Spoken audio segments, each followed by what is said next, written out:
Welcome to Creative Writing Energy podcast. Conversations about the writer's life, craft, and alternative practices with Kim Peterson and Catherine Evans. Hello, Catherine Evans. How are you? Good, thanks, Kim. How are you? I'm good, thank you. Episode 12. I know. We're cranking through them. Yeah, we are cranking them. Yeah, so how you been? Pretty good. End of year crazy. End of year crazy, yeah. And you've got, you had a birthday, so I'm just going to wish you a happy birthday. Thank you. Yeah. Summer baby. That's it. Here in Australia. Yes. A hot babe. I'm a spring baby. Oh, are you? Yeah. A spring lamb. I don't know about lamb anymore, but I was once. So, what is our creativity prompt? Do you want to do that this week? Yeah. I am an opulent instrument of creativity, which never fails to inspire me. That's right. Inspiration's always there. Just to tap into opulent. Such a good word, isn't it? Opulent.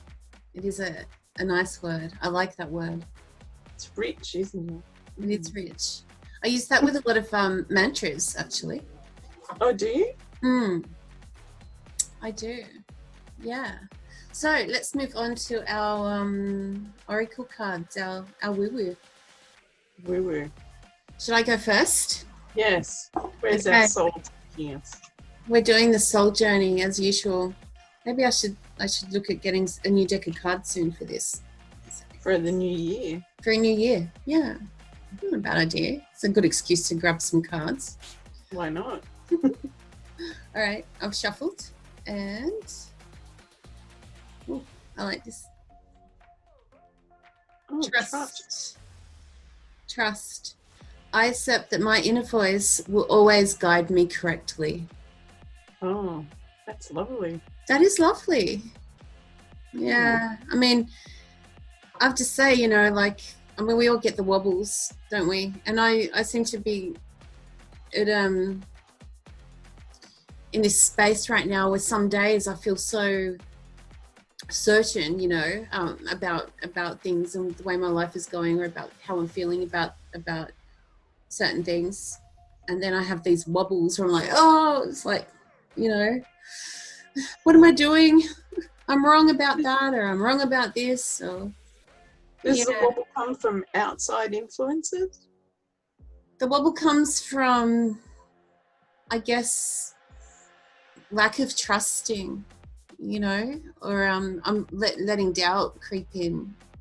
But do you see something that creates the wobble, like see something on social media, or not see something, or just question myself, or Yep. Yeah. I think it's natural. Oh yeah, I'd say so. Yeah. I always wobble.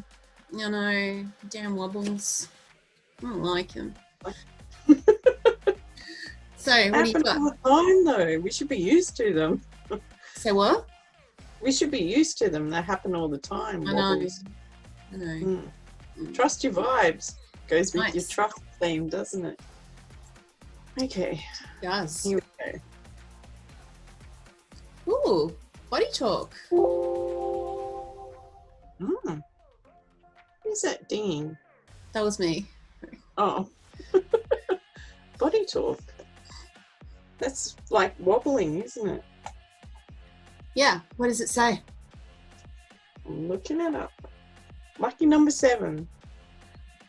Does your gut rumble, your chest tighten, and the hair on your arms rise in certain situations? Yes.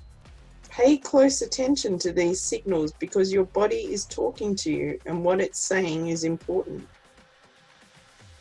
It has a language all of its own.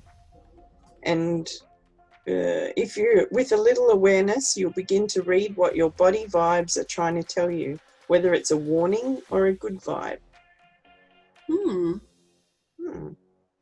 There's more.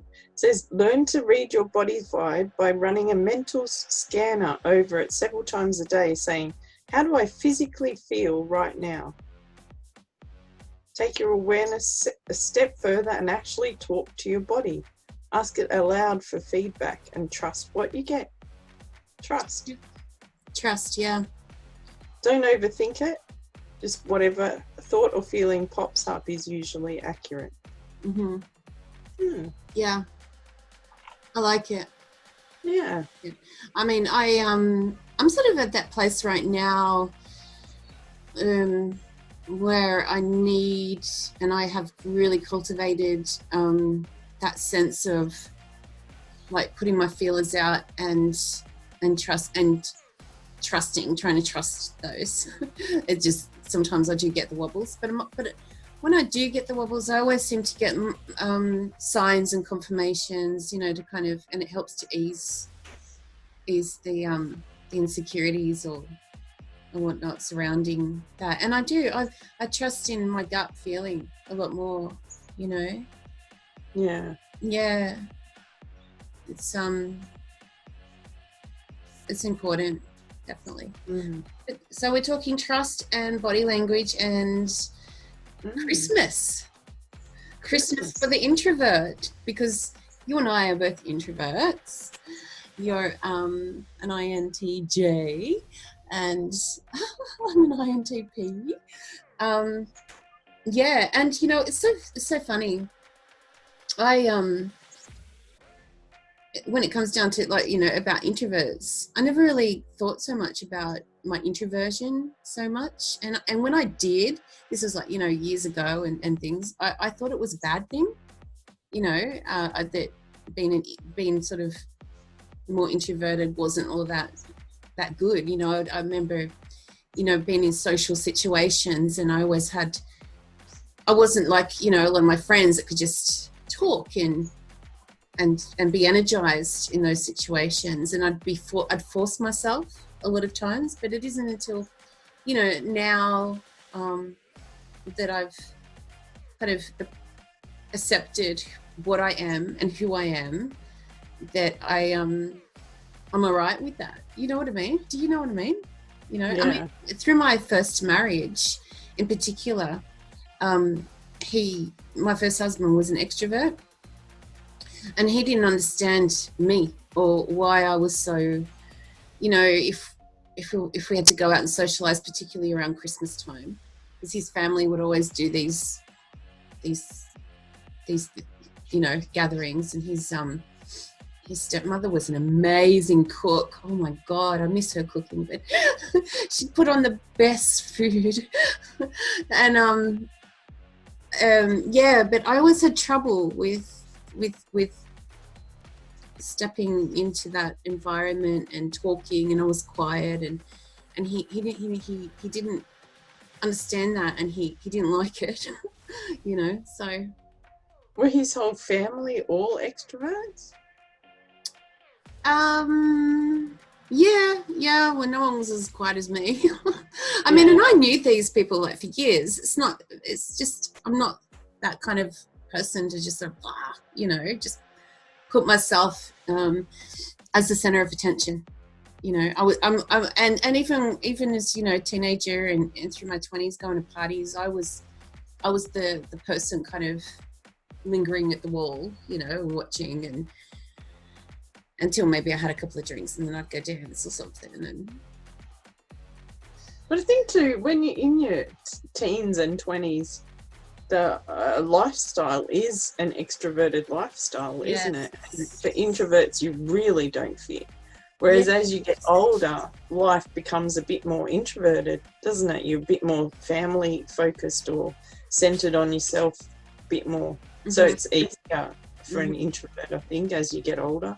But I think, you know, like through my early 20s and late teens, I was lucky enough to kind of surround myself with these beautiful people, and they were all older than me. Most of them, like, they were older than me, and we'd go away skiing every weekend and hang out.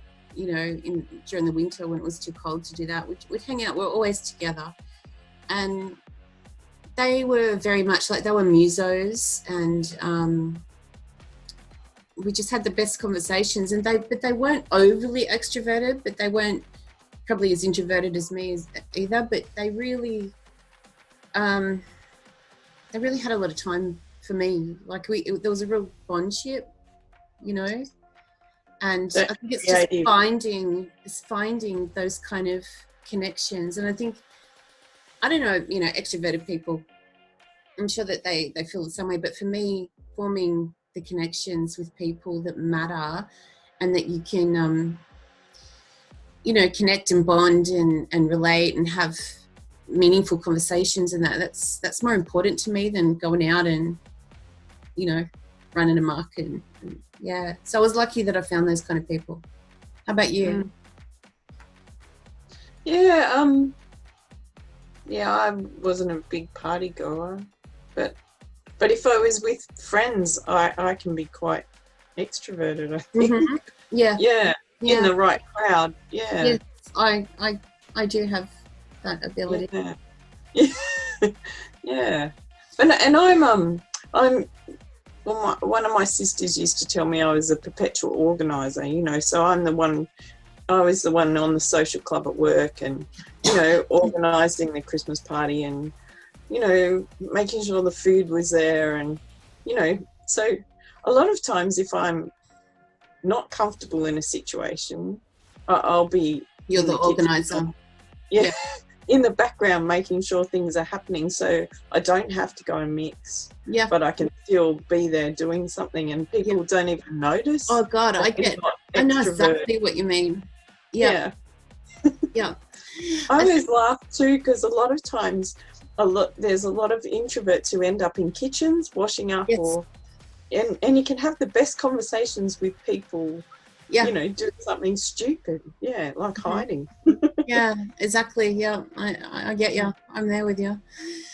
Yeah, I you know, like I had this friend once when I divorced my first husband.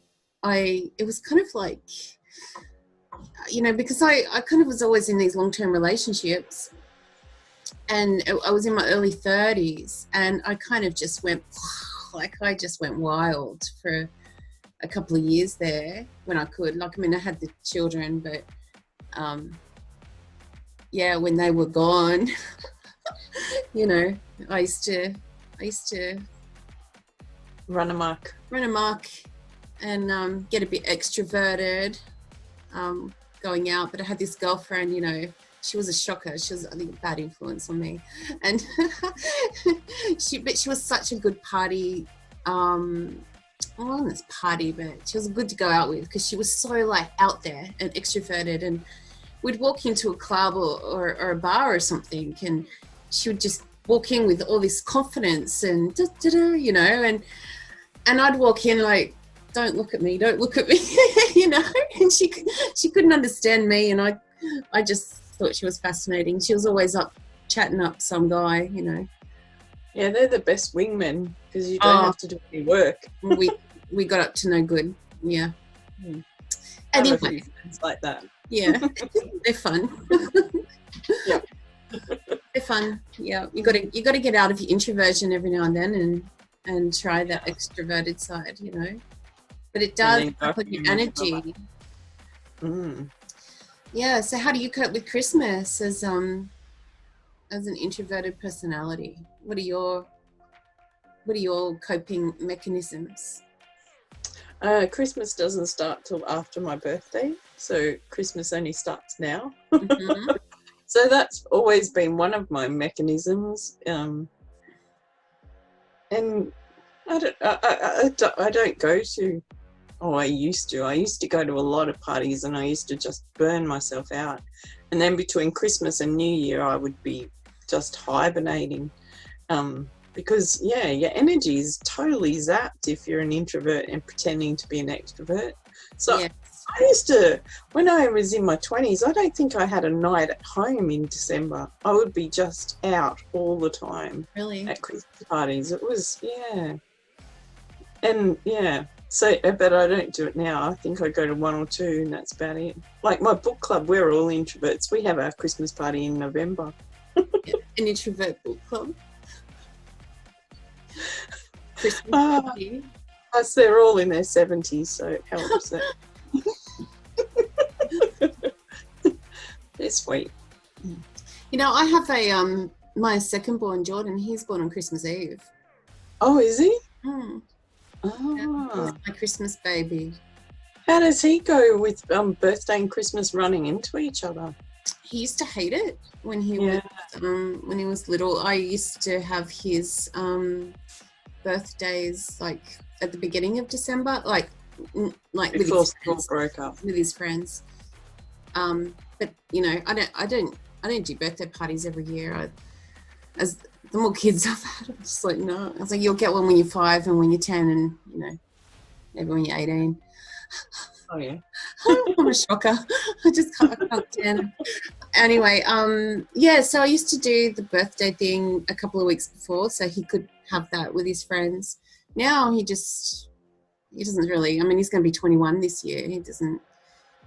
But it's always been like a double whammy for me, you know. Yeah. I got the birthday and even though I'd have his party a couple of weeks before, I'd still, you know, do something for him on his birthday. So, you know, birthdays here, the birthday person gets to choose what they want for their birthday dinner and, you know, and what they want to do. And he always wants me to cook something. So it's like I've got to cook that.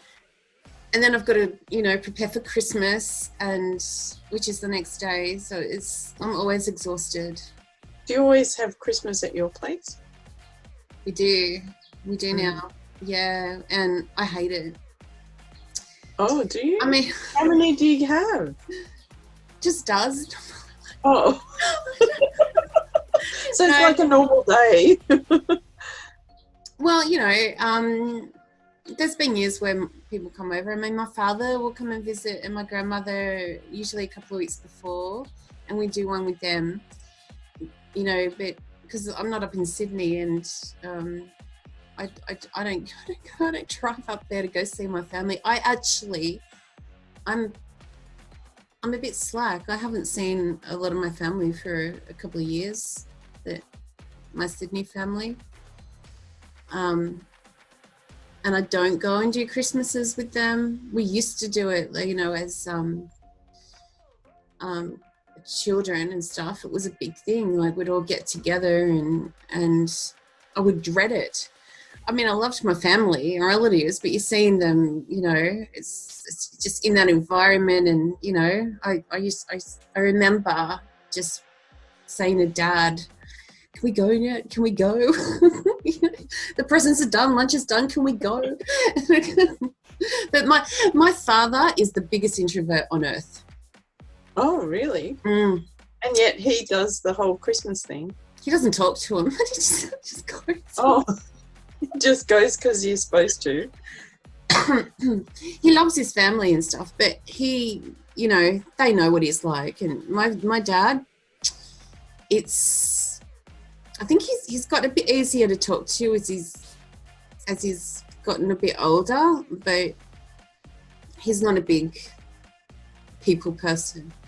You know, I could call him up and not speak to him for a couple of months because we're both like that. We both know, like I think about him and I'm sure he thinks about me. Yeah. But I think I've just picked that up of him. Like I can go months without talking to my family members, even my son, Julian, like he's, you know, but we all understand each other, you know, it's not. Yeah.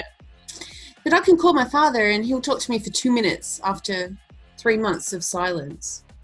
And that's it. And that's it. How are you? Good.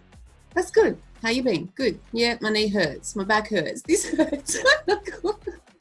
And that's it. Dog. All right. Catch you later. Oh. Meaningful conversations. Yeah. Yeah. Yeah. So Christmas lunch would be quick and quiet. When he comes down for Christmas lunch with my grandmother, who is like, she's like 97 now. She's wow. Yeah, she's amazing. She's an amazing woman. She's not an introvert, but she's not. No, my grandma, no. She's like the most amazing woman on earth. Yeah, but when they come down, yeah, pretty much after lunch, they're out. Yeah, they split. That's it. Does she hold the court? Does she run the conversation and keep Oh yeah, everyone she in doesn't line? stop talking. Yeah, Oh, yeah. She's lovely, you know. Like her whole goal is to make it to 100, so she can get a letter from the Queen. That's, good on her. Yeah, she's been telling me for years. That's what I want, Kim. Wow. Yeah, she's amazing. She's such a compassionate, beautiful, broad-minded woman, you know. And she raised like 4 kids on her own, and Oh, did she? yeah. My grandfather skipped out on him. I never met him. Did she ever have anyone else, or she just no, just been on her own ever since? Yeah. Wow. Yeah.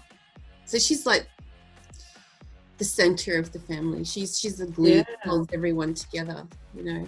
Yeah. And does she live by herself, or is she in a home? No, she lives with my auntie has lived with her for years, and quite a few years ago my father had to move, and they've got like this back self-contained unit in their backyard kind of thing. So my father moved in there, so they look after her. Oh, okay. Oh, that's good. Neat. Yeah, God, I've been talking a lot now. So we're supposed to be talking about Christmas, and we're talking about my family. Yeah, I know. Okay, what do you love about Christmas? Family. Stone fruit, cherries, mangoes, all those yummy foods that come out. Cherries, I love cherries. Yeah. And mango. What else? I like family. I like you know, we used to always, when we were kids, get together, and but I think, yeah, we either went to people who had a pool in their backyard, so all the kids would be just in the pool playing, or I would go off with one of my cousins or something and have some deep and meaningful conversation about who knows what. Yeah, about, you know, whatever, the state of the world, or just what we've done all year, or whatever. Yeah. So, and yeah, well, when I used to be able to drink, there was, and after I turned 18, there was copious amounts of alcohol at some of the do's too. Yeah. Which always makes coping easier. Yeah. Yeah, but family, even now, like with nieces and nephews, to watch their excitement at Christmas time, I love that. I think that's the best thing about Christmas is for the kids, you know. Yeah. Like my husband, he's extremely not into Christmas. Like every year I have to battle him, you know, to just get in it, you know. And have they never been Christmassy people, or? Oh, I've been Christmassy. Well, because I've had to with his family. I think they are, but they're all in the Netherlands. Like they're in Holland, so he has no family out here. I wondered if the Netherlands didn't do Christmas like we did, or if he just doesn't associate the cold. They do. They do like a double Christmas over there, or a triple. They have Santa Claus, which I think is in November. But I think you leave. They put the shoe out and they put money gifts in or something in the shoe, and then Santa Claus will leave them a gift, and then they have 2 Christmas. Well, you know, like us, the Boxing Day, but they actually celebrate that as 2 Christmases. So it's kind of like, no, they're big into it. Oh, but he's not. No, he's a man, but he's just no, he's not into it. I've had to force him. Like, you've got kids now. You got to get the fuck into it, because you know that's it. It's not for you. No, kids are kids for Christmas. So he does enjoy it once it rolls around. It's just he has this resistance. Yeah, it's kind of funny being married to a Dutch man, particularly at the start, because he would say English isn't his first language, so he's like the target for me and my older children, because he'll say stuff even now that doesn't make sense, or he said the wrong word. Okay. So, yeah. And Christmas has its own jargon, doesn't it, Nearly? Yeah. Yeah. Mm, that's So funny. yeah, cherries, mangoes. How do you keep sane?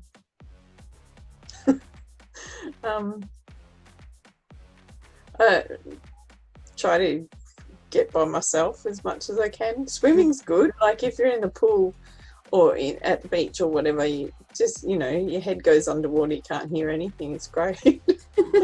You've got to be watching kids. It's a bit hard, but yeah. So yeah, exercise, playing. I like playing with kids. So yeah, get away from the adults and sit and play with kids. Yeah. I have to get away. Kind of, I find I just take walks. I walk overnight a lot now. But now that it's lighter and warmer, I like to go like about 7:30, 8, and it's getting dark. Yeah. The mosquitoes eat you? Yeah. Yeah. Yeah, they do. They do. That's the downside.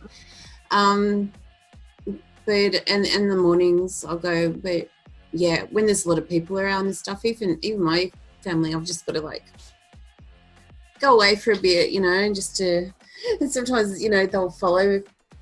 I'm like, right, I need time now. Piss off. Yeah, but I hate the cooking. That's one thing that I'm not into. It's like, it's so taxing. It's so tiring. Every Christmas. Is that the whole Christmas roast hot and stuff? Yeah. I've been trying to con our family into having cold Christmases for a few years now, because we've always done the hot thing. And we did it one year and everyone went, it's not the same. So we've gone back to hot ones. It's not. Seafood Christmas is popular. Yeah, well, this year Dad's gone, yeah, I think we should try the cold thing again. And I'm like, yes, do the cold. Yeah, we always have prawns and salmon. One year we bought this whole big salmon. I think it was like, and I wrapped it in newspaper and, I threw stuff in it, whatever. And we wrapped it in newspaper and barbecued it. Oh, yeah. It was so good. And we had, like prawns and whatnot. And that was a really cool Christmas. And because the salmon was whole, it still had its eyeballs. Yeah. And we had these visitors that dropped over, and my son Jordan, he was quite young, maybe 10 at the time, 11, and someone dared him to eat one of the eyeballs for $20, and he did it. So it was Gordon or Julian, one of the two. But yeah, it was funny, gross but funny. I remember I went to Jamaica and I ordered a fish and it came out whole like that. And I did the Australian thing, ate the body. And the guys I was with were just about salivating, going, aren't you eating the head? And I'm like, no. No way. Well, they fought over it. They got an eye each and then they fought over the brain. Ew. Of a fish. I was just like, oh, gee. Yeah. Okay. Yeah. You get so used to what you eat, though, don't you? That anything different kind of is shocking. Yeah. But to them, the brain and the eyes were the delicacy. Well, I don't like anything that's innards, Yeah. My husband, he loves like liver paste and all that kind of gross stuff. It's disgusting. I think that's like a Dutch thing. Yeah, probably. Yeah. And I hate blinking Christmas lights. Oh. For humbug. Carols everywhere you go with those teeny little carols that they play in the supermarket. Oh. Yeah. I like Christmas lights, but I just hate them blinking. So when I put the lights on here, the tree, you can go through settings and make sure that they're just like static. And then one of the kids will come along and press it, and it's like bling, bling, bling. I'm like, stop it, you know. I don't mind it drives me mad. The slow change, that's what I do. But that fast blinking, no. Yeah, not the fast one. I don't mind dimming and. Yeah. And do you know, Christmas lights, I used to love going around town and checking out the Christmas lights. Mm-hmm. And I went with my husband once and he said, we'll drive. And I'm like, we'll drive? Oh, okay. Do you know, he does it on a grid pattern. And it's regimented, and you go down this street and then you do this, and he virtually like had a map in his head where he was crossing off streets. Do you know, it took the entire fun out of Christmas light looking for me, because for me it's like, oh, there's some down there, and you wander down there, and then you go somewhere else, and someone says, oh, there's good ones over there, so you go over there. But no, not very spontaneous. No spontaneity whatsoever. And so since then, I'm like, he goes, do you want to go see Christmas lights? And I'm like, no. And there's just nothing. I just hate it. It's so stupid, because I should still enjoy the lights, but doing he ruined it for you. He ruined it, yeah. And I feel so mean saying that, but you just can't look at lights on a grid pattern, for God's sake. No, don't do that. That ruins it. You've got to have spontaneity. Yeah. Yeah. And then putting up lights too, you know, like apparently I do it wrong and I'm not allowed to do them anymore. So I have to wait for him to be ready. Yeah. I don't know. I think my husband put out Christmas lights for me one time. And because I know, and then maybe twice, I don't know, but the last few years I've got them out. I'm like, right, here are the outdoor lights, go put them up. And it's like, yeah, I'll do it. But and then they get to like 2 days before Christmas, it's like, I don't think I'm going to do it. I'm like, yeah, I kind of figured that. But I don't know. I'm like, whatever. Yeah, well, I'm not overly committed. But I like having them up, and I just chuck them up. You know, I don't really have a system. Whereas, my husband has a system, and they have to. He's a systems guy. Yeah, he's a systems guy, and I'm just an ad hoc mess. Yeah. Yeah. But I did work with a guy. He only had white lights. You couldn't have coloured lights. Mm-hmm. His lights were only white, so his whole house was covered in white lights. Yeah, okay. I took great delight in giving him red ones one year, but he wouldn't put them up. Okay. Yeah, there's some pretty impressive Christmas lights that go on around here. I don't know how people can be bothered, to be honest, but yeah, I wouldn't do it. You know, but there's a lot of she'll be right. One-upmanship too, isn't there? Like once someone starts, the next door neighbour's got to do it, and it's like a competition. Well, I think they get really big in the US, don't they? Well, what we see on movies. Yeah, it seems like it. Like the ones that everything's blow big up in the the whole US. street and stuff. Hey? Like those is it Home Alone? Oh, Home Alone. Or I was thinking that was it National Lampoon's Christmas or something, when he plugs them in and the whole street blows. Oh. Yeah. Anyway. Alrighty. Christmas songs. What other tips we got?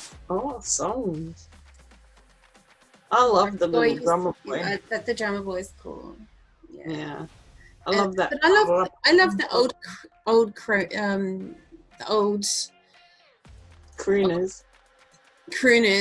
Yeah, the old school. You know, Dean Martin. My mum used to play Dean Martin, Christmas Blues and White Christmas, and the Bing Crosby Christmas album. Yeah, and if my children, you know, they'll ask when we do the Christmas tree, we put on Christmas music, and I always choose the old school one. And Indy's like, can we put something different on? You know, she. What did she want? The chipmunks or something? Oh my God, the chipmunks. Yeah, well, they'd probably be satisfied with that. So I put on when we did it this year, I had my old school ones on, and then I wanted to take a break. I thought, and I'm like, right, you guys just keep doing that. I'll just go over, you know, and do something else for a bit. And I changed the music to Frozen Christmas, and she almost had a heart attack. She's like, I don't want to hear this. You didn't. No, she's into past Frozen. it. No, she's a bit old for Frozen. So I kind of just did it just to stir her up. I'm a bit mean like that. I like stirring my children. Yeah, anyway. They've got to be good for something. That's it. You know, they've got to give you some kind of Christmas is a time for kids you may as well get used to. Yeah, and milk Santa. When you have younger children, milk Santa, everything they do. I'm like, Santa's watching. That's right. You want a naughty or the nice list? Or I start singing the song, you better watch out. Okay. Yeah, that's it. Good. Yeah. And then my older daughter told them that they had that Santa had like hidden cameras in their room. Oh. She's like, Mum, I told the little kids that Santa has cameras. You've got to back me up. I'm like, yeah, all right. That'll work. Yeah, why not? And do you get much writing done through this? This is supposed to be about writing, right? Do you know what? Work stops. Work has a forced break, and I always go, oh my God, this is amazing. I'm going to have time to write. And then my husband goes and takes the same time off because, if you've got holidays, I should have holidays too. That'll be great. And then no writing happens. You don't look very impressed. You can't. No. I'm like, but I wanted to write. And he goes, we can write when I'm here, you know, and you can't because it's like, Catherine, when's this? Where's that? Can you do this? Let's do that. Oh. This sounds just as bad as having kids around. Like I'm facing 6 weeks of school fucking holidays. 6 weeks. Well, I reckon having a husband's the same as having kids, but thank God he doesn't have 6 weeks off. 6 weeks. Oh my God. So yeah, they're pretty good, but you know, 6 weeks is a long time. Although when I was a kid, I loved school holidays. I did too. But when you flip it, they don't seem as cool anymore. It's 3 months. Plus, living in a tourist town, like I hate a bad mother, I think, kind of. Oh, but do you hate your town at tourist time? It sucks. Yeah, there's just you go up the road and there's no parking, and then you have to wait like freaking a year in the line because it's just full of people just crowding into town and. Yeah. Ugh. And they're rude. Most of the people there. Yeah, they're assholes, most of them, yeah. Yeah. And, you know, like, all the shop, people in the shops that run the shops, they tell you, like, because they come down from Sydney or wherever and they're just assholes. Yeah. Yeah. There's not as much connection in Sydney. No. I mean, we know that. We grew up there. But they're a bit demanding about the mentality is different. Yeah. Yeah. Yeah, whereas here, like the locals, we're all really cruisy and, you know, have a chat and stuff like that. Whereas God, Christmas time. City folk. Yeah. At Christmas time, though, I do notice some of the shopkeepers, when you walk in, they beam.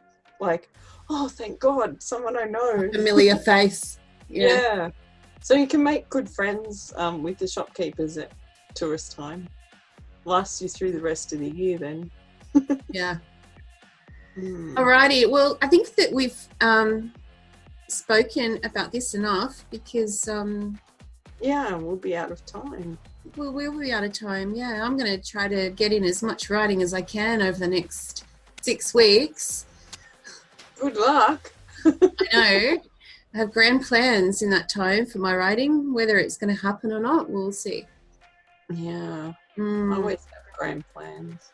I know. It all sounds really good in your head. Yeah. And then reality. Like, I'm going to write this, I'm going to write that, I'm going to do this. And yeah. I have a big reading pile as well. I always think Christmas is a reading time. And that often doesn't happen either.